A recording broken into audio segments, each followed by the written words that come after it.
As more and more begin to know, the status quo has got to go. They're bound to say yes to a man named Dr. No, a man who makes the establishment panic. Grassroots are growing way too wild, too organic.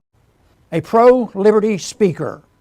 Louisiana Republican Mike Johnson has been chosen as the new Speaker of the House of Representatives, ending the 3-week drama. Representative Johnson has a reputation as a fiscal and social conservative. He has at times opposed funding the Ukraine war, suggesting he may be open to non-interventionist arguments, or at least unwilling to give the military-industrial complex a blank check. However, he also supports giving Israel whatever it needs to defeat Hamas. Speaker Johnson has suggested that another short-term continuing resolution to avoid a government shutdown may be necessary to ensure the House is not pressured into passing an omnibus spending bill at the end of the year. He has said he wants to pass individual spending bills through the House. This could help restrain spending. However, Speaker Johnson should not trade away the leverage a potential shutdown gives fiscal conservatives. A speaker who is truly committed to individual liberty and who understands the urgent need to cut government spending would be willing to shut down the government if that is what it takes to get Congress to make real spending cuts. This hypothetical pro-liberty speaker would refuse to bring any bill increasing any spending in any area to the House floor unless it offsets the spending increases with equal or greater spending cuts. A pro-liberty speaker would work to repeal unconstitutional federal programs, agencies, and departments. Instead of replacing Obamacare with Obamacare Light, a pro-liberty speaker would work to repeal all federal intervention in health care and restore patient control via tax credits and expanded health savings accounts. Instead of No Child Left Behind, a pro-liberty speaker would work to shut down the unconstitutional Department of Education. A pro-liberty speaker would form coalitions with anti-war progressives to defund all unconstitutional military operations, bring the troops home, dramatically cut spending on militarism, and forbid funding for wars not declared by Congress. There could also be a left-right populist coalition formed to end corporate welfare and all other federal regulatory and spending legislation that benefits large financial institutions, pharmaceutical companies, and other big businesses. The savings from those cuts could be used to support those dependent on government programs while Congress phases out the welfare state.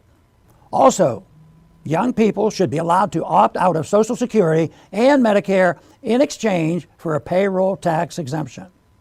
A pro-liberty speaker would only bring legislation to the floor of the House that protects liberty and is constitutional.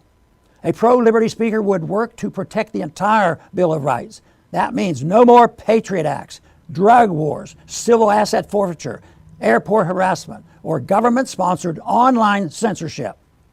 Instead of responding to mass shootings with thoughts, prayers, and authoritarianism, a pro-liberty speaker would work to repeal unconstitutional gun control laws that leave innocent Americans defenseless. Last, but certainly not least, a pro-liberty speaker would seek to audit and end the Federal Reserve. He should also seek to protect the people's right to use alternative currencies such as precious metals and cryptocurrency. The election of a pro-liberty Speaker of the House will not happen until the liberty movement is able to gain more influence in the political climate. This is why all of us who know the truth must continue to spread the ideas of liberty. Thanks for listening.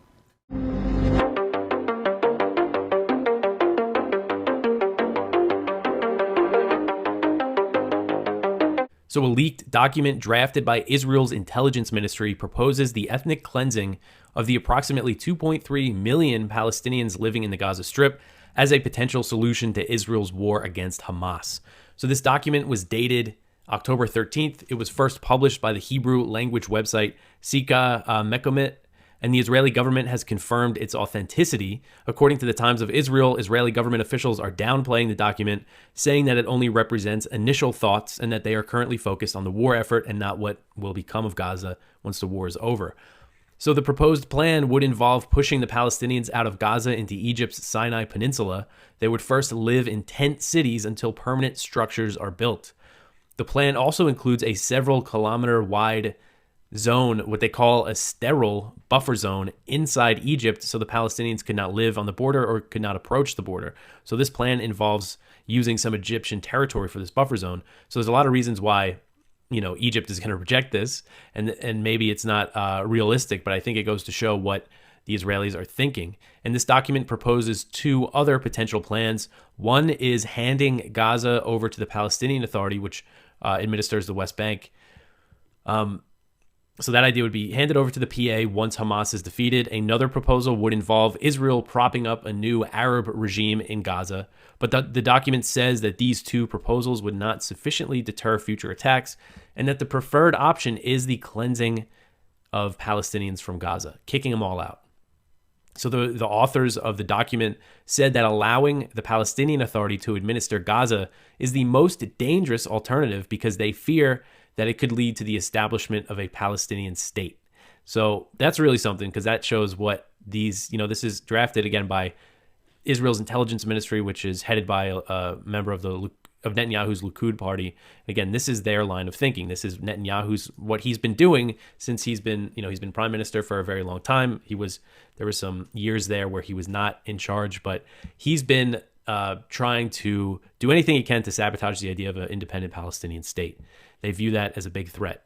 So while Israeli government officials are downplaying the document and its existence does not necessarily mean it's a policy Israel will implement, some parts of this proposal are already being carried out. The document says that the first phase of the plan would be to evacuate the northern Gaza Strip, which Israel has already ordered. And it says to focus airstrikes on the north before a ground invasion, and now we're seeing the ground invasion. So Israeli warplanes launched strikes in Syria early on Monday, targeting military positions in the southwest Dara province. The Israeli military also reported strikes in Lebanon as the risk of Israel's Gaza war turning into a full-blown regional conflict continues to rise. So the Israeli military said the strikes in Syria were in response to rocket fire that came from Syria. And while these strikes could be related to the Gaza flare-up, I don't want to say Gaza flare-up, it's much more than a flare-up. I mean to say this flare-up between Israel and Syria is related to the Gaza war. Israel has been bombing Syria with impunity for years and years now. So it's nothing new for Israel to bomb Syria. So they can't be surprised if rockets or missiles are fired from Syria into Israel. Syria generally never responds to the constant Israeli airstrikes against them. So a Syrian military source told Syria's state news agency that the Israeli strikes caused some material damage and reported no casualties. So according to my count, and this count, I might be missing some now with everything that's going on, this airstrike marks at least the 31st time that Israel has bombed Syria this year. And the reason why I keep track of it is because, I always made a point to cover Israel's airstrikes in Syria because it gets little attention. And sometimes they bomb them very frequently, like once a week. The year's not over. We got about 2 months left and they've bombed them 31 times already. So it's a lot of bombing for 1 year. So the Israeli military said that it also hit targets in Lebanon, targeting Hezbollah sites, which they said were in response to rocket fire from Lebanon. So since October 7th, Hezbollah and Israel have exchanged fire on a near daily occurrence. So I haven't really been doing the best job of keeping up with the Lebanon-Israel fire, but it's been going on, again, almost daily. So there's just a risk of things really escalating up there. And dozens of Hezbollah fighters and some civilians, including that Reuters journalist, have been killed in the skirmishes across the border. So one of Ukrainian President Volodymyr Zelensky's closest aides has told Time magazine that the Ukrainian leader has deluded himself into thinking Ukraine can win an ultimate victory against Russia after the failed counteroffensive amid waning support for the conflict in the West. So this report said that despite the setbacks, Zelensky, quote, does not intend to give up fighting or to sue for any kind of peace. On the contrary, his belief in Ukraine's ultimate victory over Russia has hardened into a form that worries some of his advisors. This is immovable, verging on the messianic, end quote. So that's a quote from the report. And then the aide to Zelensky, which they described as one of his closest aides, said that Zelensky deludes himself and added, quote, we're out of options, we're not winning, but try telling him that, end quote. So this report said that the idea of negotiating peace or a temporary truce with Russia remains taboo to Zelensky. You're listening to Part of the Problem on the Gas Digital Network. we are in the most dire of times I could have ever imagined. And I just I can't even like really wrap my head around having an ego about this stuff as much as I just want to like deliver the most important messages to the most people and pray that it's enough. You know, that's what I care about. Dude, I the thing, I tweeted something today about how awesome Scott Horton was on Tim Pool last night. And there were a few people who responded being like, oh, I thought you guys were having like a weird thing. And I'm like, yeah, we are.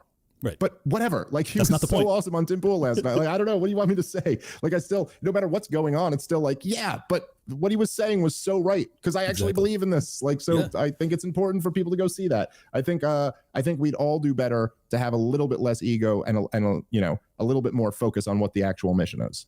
You got Netanyahu up there, you know, quoting Old Testament or Talmud stuff. And it's just like this is going in a very dark place, folks. And if you're actually looking, I don't know if you saw the footage of the protests in, I'm going to still call it Turkey because I don't know when it became Turkey or whatever, but massive protests in Turkey. You know, obviously all in favor of the Palestinians. You've seen the same in Lebanon. I would imagine it's happening in Iran and many other nations too. So I just think that they are playing with fire on a scale that you would have to be totally blind not to see. And I think that's been what I've tried to really emphasize is that, like, even though the majority of my messaging over the past 3 weeks has come across as if I am defending the Palestinian side, more than anything, what I'm trying to convey is that this is a very complex topic that many of us don't have the backdrop to. And before you give your allegiance, your blind allegiance, much less to either side in this fight, it's very important that you understand why it transpired. Just as it's very important to understand why 9/11 happened and why they did it. It's not justification, as Ron Paul has always, you know, made very clear. It's that you have to understand the dynamics if you're going to actually prescribe any sort of remedy. And it seems as if people are just forgetting about the entire analysis phase and just going 1,400 innocents, kill everybody. That's, if you care about the existence of Israel, you better really, really reflect on who their neighbors are and what this could amount to if it gets as ugly as it looks like it might. Just like, should we be optimistic or pessimistic? Should we believe in hope for the future, or should we accept that it's all lost anyway, so we're doomed? And I will say this. I know I've said this before, and maybe the last couple of weeks are more of a downer than other weeks have been. I can't stand the idea of even asking the question whether I should be optimistic about the future or not. And I think a lot of this is because I have kids, and when you're in that situation, you just there's no choice. I don't have the option to consider being black-pilled. I know you've probably heard me use this example before, but I look at it like when the question is, should you be white-pilled or black-pilled? Should you be optimistic about the future or pessimistic about the future? What I compare it to is, okay, so let's say I look at my window and there's 12 guys with guns charging my house. And in my house, I have, if the feds are listening, I have nothing in my house. But let's just say, hypothetically, I have one AR-15 in my house, whatever. And let's say one, for hypothetically speaking. And should I go, well, okay, I got my wife and my 2 little kids in my house. Should I be, and someone went, are you white-pilled or black-pilled about this situation? And I went like, I'm just feeling really black-pilled today. Like, I don't know. There's 12 of them and there's only one of me. What am I going to do? I'm probably going to lose. You're like, what the fuck are you talking about? I would never have that attitude. The attitude is like, hey, baby, you get up to the attic with the kids right here. You take the handgun. If anyone opens this door who's not me, you shoot them in the fucking face. I got 6 cans of gasoline in the shed out back. I'm going to make some makeshift bombs right now. I'm going to throw these around and start blowing them up to try to take as many people out as I can. I'm going to be at the top of the stairs sniping people out before they get, I'm just saying, whatever it is, you fight till your last dying breath. Exactly, dude. Because that's the attitude. So fuck all this shit about even a question of whether you're white-pilled or black-pilled. Black-pilled is some bitch pussy shit that you don't have the option to be. We are all white-pilled, and that's that. And so what are we going to do? The attitude I would have if my wife and my kids were under direct attack would be, we are surviving this. So how do we get there? Right. Period. Yep. And honestly, there's no option. There's no other option. Yeah. Am I feeling black-pilled or white-pilled? No, I'm feeling trigger happy. In the hypothetical you laid out. Look, yes. The whole hypothetical. Yes. Everyone knows. Yeah. Just make that very crystal clear for the YouTube moderators. The people that are listening to this, like, there's just no way that you're hopeless. Like, you wouldn't be listening to this if you were hopeless. The whole reason that you're engaged in this environment is that you're interested, you're concerned, you're putting time, energy, effort into trying to analyze and hopefully remedy what ails us as a civilization. So it's just not feasible. And also, it's just not how I'm built. Like, thank God for my parents, because they have just imbued in me, kind of an irrational confidence that, like, I will always prevail if I give my all to anything. And that's not always the case. Obviously, I failed many times, but as long as you have that perspective, I think it's a much more productive way of looking at at your life. And let's be honest, I'm not very religious. All I have is this life, so I'm going to fight, dude. I'm going to fight to the bitter end. Yeah, I completely agree. The Peter Schiff Show. Howdy, partners. Guess you all can set a spell and join me here for a special Halloween episode of the Peter Schiff Show podcast. And I'm sure now somebody is going to excerpt me in this cowboy hat and try to make fun of me for Halloween. And I probably should take this hat off to do this podcast, because it casts a weird shadow, I noticed. And so Druckenmiller is talking with Paul Tudor Jones, and he had some very harsh words for Janet Yellen, Secretary Yellen. And he basically said that, and I'm going to read this, I just copied it. He said, if you go back to Alexander Hamilton, who was the very first Secretary of the Treasury, you know what happened to him? He ended up getting shot, right, by Aaron Burr. But he was the first Secretary of the Treasury. But anyway, and he said, it was the biggest blunder in the history of the Treasury. I have no idea why she's not called out on this, and she has no right to still be in her job. Now, what is he talking about? What is the biggest blunder in the history of the Treasury? Well, he says that Janet Yellen should have refinanced the national debt a couple of years ago when she had the chance. She said that, well, she was borrowing in the 2-year Treasury market at 15 basis points when she should have been borrowing for 10 years at 70 basis points, or for 30 years at 180. But she decided to keep the maturity short, and this was a gigantic blunder, and now we're going to pay for it because she had this opportunity that she squandered. Well, I think it's really unfair to single her out. Not that she doesn't deserve condemnation. She does. But if you just focus on Yellen, you let everybody else off the hook. I mentioned on my last podcast, this started with Robert Rubin. He was the Secretary of the Treasury under Clinton. He started to reduce the maturity on the national debt because it temporarily reduced the interest expense and therefore lowered the deficits, the budget deficits. And so Janet Yellen simply continued the policy that every single Secretary of the Treasury since Robert Rubin had done. So Rubin wrote the playbook, and she just followed it, right? She just did what everybody else did. Now, of course, that doesn't excuse it, right? It just makes her a good Nazi, right? She just was following orders, right? Kick the can down the road, right? Do whatever you can to keep the cost down in the short run. And it's not like, the problem started on her watch. They didn't. Nor could she have refinanced all of that debt at those low interest rates. It would have been impossible for her to have done it, even if she tried. Now, obviously, she could have gotten some of it off, but she couldn't have sold all those bonds at those low yields, because the low yields would have disappeared the minute the Fed tried to sell all those bonds. Because the reason that the yields were so low was that the Fed wasn't selling long-term debt. The Fed was borrowing short-term. The Treasury was borrowing short-term. And at the same time, the Federal Reserve was doing quantitative easing. So the Federal Reserve was buying the very bonds that Druckenmiller is criticizing Yellen for not selling. And again, not many private buyers would have been willing to loan money to the U.S. government at 70 basis points for 10 years. Only the Federal Reserve was dumb enough to buy all those bonds. And now they're losing a lot of money. In fact, Druckenmiller, tried to compare the stupidity of Yellen to how savvy the average American was, because he pointed out that every Tom, Dick, and Harry, or whatever he called them, everybody and their mother was refinancing their mortgage. Everybody was locking in these low rates except the government. Well, the reason that everybody could lock in these low rates was because the government wasn't doing it. The government was enabling the public to lock in low rates by not locking in low rates themselves. That was part of the process. But the other irony of it is, and this is something that Druckenmiller didn't even bring up, right? He's talking about the positive aspect of Americans locking in these low borrowing costs without looking at the flip side, the negative. Who owns all these bonds? Who owns all these mortgages that Tom, Dick, and Harry refinanced, at 3%? Well, Tom, Dick, and Harry's bank, the American financial system, owns all these underwater mortgages.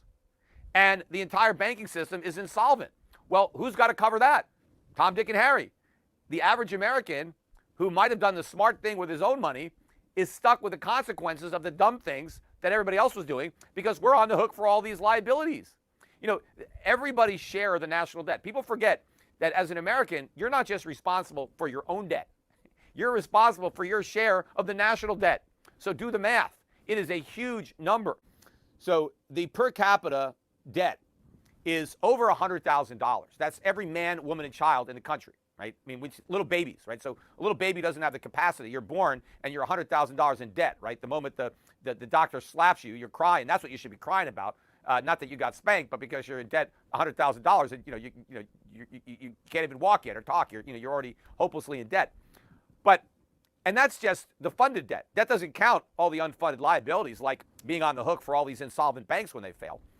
But a better way to look at what you're responsible for is not the debt per capita, but the debt per taxpayer, because the government can't get money from Americans who aren't paying taxes. So if you want to look at what your share of the debt is as a taxpayer, it's $260,000. That's what you owe as an American. Now, that's a lot more than most Americans have. So each individual American is technically insolvent if you include on his personal balance sheet his pro rata share of that national debt. But that number is going to explode. But the point I'm making is, yes, it was smart that everybody refinanced. But as a nation, we're not benefiting from that because we have both sides of that transaction. On the one hand, it's a great deal for the homeowner, but it's a lousy deal for the lender. And the homeowners are on the hook for the lender losses, the way our socialist system has been put together. And, if the government had sold more 30-year bonds, somebody would own them. Who would own them? The banks, right? Pensions, insurance companies. So they would be suffering those losses. Any gain the government had they been able to, sell long-term bonds, would just be somebody else's loss who was stuck holding those bonds. The problem isn't that the debt has short-term duration. The problem is that the debt exists in the first place. That is the bigger problem. We never should have had all of this debt. The government shouldn't have spent this much money. But why did it do it? It did it because interest rates were held artificially low for all this time. And it didn't start on Janet Yellen's watch. It's been going on for a long time. That's why I've been criticizing it for a long time.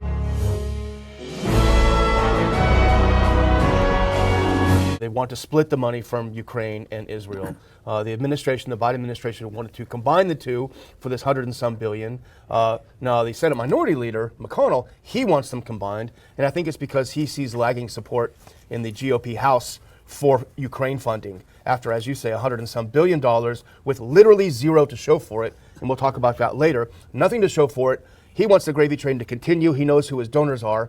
And so he thinks combining them would do it. Now, Speaker Johnson, as you mentioned, he's in a bit of a bind because the whole reason he's in that seat is because Kevin McCarthy wanted to slip in the Ukraine money into the omnibus. And Matt Gaetz said, no way, this is not going to happen. We're going to kick you out. So they bring someone in who's just as enthusiastic. As we talked about yesterday, they said, well, do you support aid to Ukraine? We all do. So he changed his tune as soon as he gets the chair. So in a way, I kind of feel like this whole thing is a charade. This is a way to put a little bit of sugar in this nasty piece of medicine that the House GOP is going to shove down the throats of the American Republican voters. Now, put up that first link because this is what we're talking about. We'll kick it off with antiwar.com. Thanks for the great summaries. House Republicans unveil $14.3 billion bill for Israel. So they did split the two up. Yesterday, they unveiled the piece of legislation. Now it would give $14.3 billion in military aid. Of course, we know what that money is. It's very obvious. Good portion of it goes to U.S. military companies. That's how the scam works. It goes to the military-industrial complex and gets laundered back into Republican and Democrat campaigns. But the thing I wanted to ask you about is about this. So here's this. I'm not going to use the word. I'm going to see what word you're going to use. But so their big idea is, hey, we're going to send that $14.3 billion to Israel.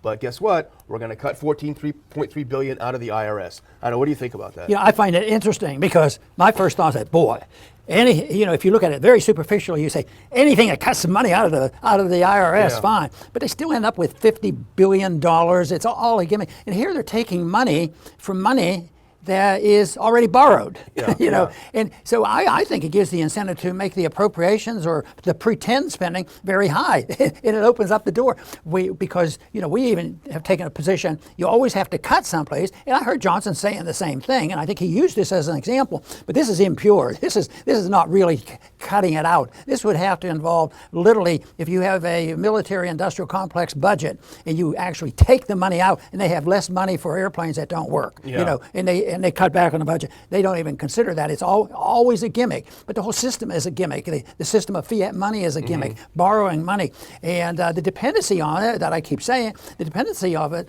depends on the authenticity and the ability of the empire to maintain its stature, and that's what's happening right now. I would think Zelensky is losing ground, but what about the Americans that have supported that? I mean, that war's over, and yet not many people. The Congress is starting to wake up because the people. How much more money are we going to pump in there? That to me is also a healthy attack on the empire that they ought to stop and call us up and ask us, well, what do you guys think we should do about foreign policy? Let me know when he calls. Yeah, I will. Or whoever it is going to call. Yeah. It goes a little bit more into the battle. The White House is unhappy that the GOP bill separates the money for Israel from the money for Ukraine, Taiwan, and, quote, the border. The Rules Committee is going to take up that legislation tomorrow, Wednesday. Due to the IRS cuts and lack of Ukraine funding, this Israel bill could fail to make it through the Democrat-controlled Senate. It's one of the first to be introduced under new House Speaker Mike Johnson, who vowed making supporting Israel his first priority when he was elected, and he has delivered on making a foreign country his first priority. But I'm going to say something, Dr. Paul, because we've talked about this, and we've experienced it. I think this is a charade. I think they know that they're kind of in hot water with this, spending a bunch of money with the Republican base. And so there's a little thing. We've seen these games before. What I think is going to happen is this is all for show. The House is going to put this bill in, knowing that the Senate will say, absolutely not, it's not going to work. And so when it gets to the conference committee, and the two of them reconcile it, they'll come out with some sort of Hegelian compromise, the synthesis of the two, which will be the worst of both worlds. And that'll be the final vote, and the Republicans will say, well, we did try. We did introduce that bill that separated them, but at the end of the day, who's not going to step up and support our greatest allies in Europe and in the Middle East? There's no way. The gimmick also that they use is we'll give you this money on condition that we know where it's going, but we never monitor it. We're not allowed to do it. But there was a list, and there's an effort here, and in the article of Congress headed for slowdown on Zero Hedge said that in particular, they want to hand them, when we handed the money, we're going to hand them a list. Yeah. And the list is interesting because it was written by Mike Garcia, I think a very decent person, because it would be nice if we could do this. It's a hint of what we should do. It informs Biden that Congress, written by Mike Garcia, informs Biden that Congress won't authorize any additional funds for Ukraine unless, if this happens, unless the administration answers a dozen questions about the path forward. Wow. You mean to know what we're doing and whether it's a real war and when it's over and what is the goal? Yeah. Okay, so now we're asking questions. Chief among them, how Biden and Ukrainian President Zelensky plan to win the war against Russia and how long it might take. A little bit too little, too late. Yeah. It won't work, but at least and once again, it may be your cynical approach. This is just for the people. Yeah. So they're going to ask questions now before they give it out. But how many questions will they ask on the entire budget? How many questions will they ask about profiteering in the military-industrial complex where it doesn't do anything for our national defense? Yeah.